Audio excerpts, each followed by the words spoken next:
So this is the water ecology kit. So the idea of this one is if you're looking to explore a local pond or stream.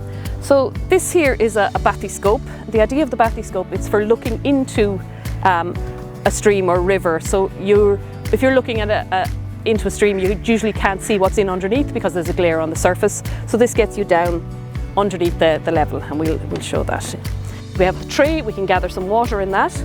We have a net, which helps us to capture the creatures. We have some little jars if we want to take water samples or put some of the wildlife into it.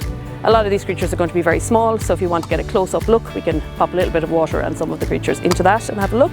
If you're looking to separate some of them out so that you can actually do a little bit of analysis on the types of animals that are in the river, then we have this tray here is divided into segments, so we can use that. We have a little tweezers and a pipette for just small scale work as well.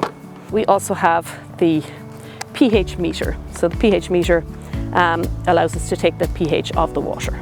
We also have some guides. So if you're looking, when you're finding some of the animals, it won't get you, right down to species level, but this gives you an idea of the types of animals that you'll find in the river. So you can use this to identify some of what you catch.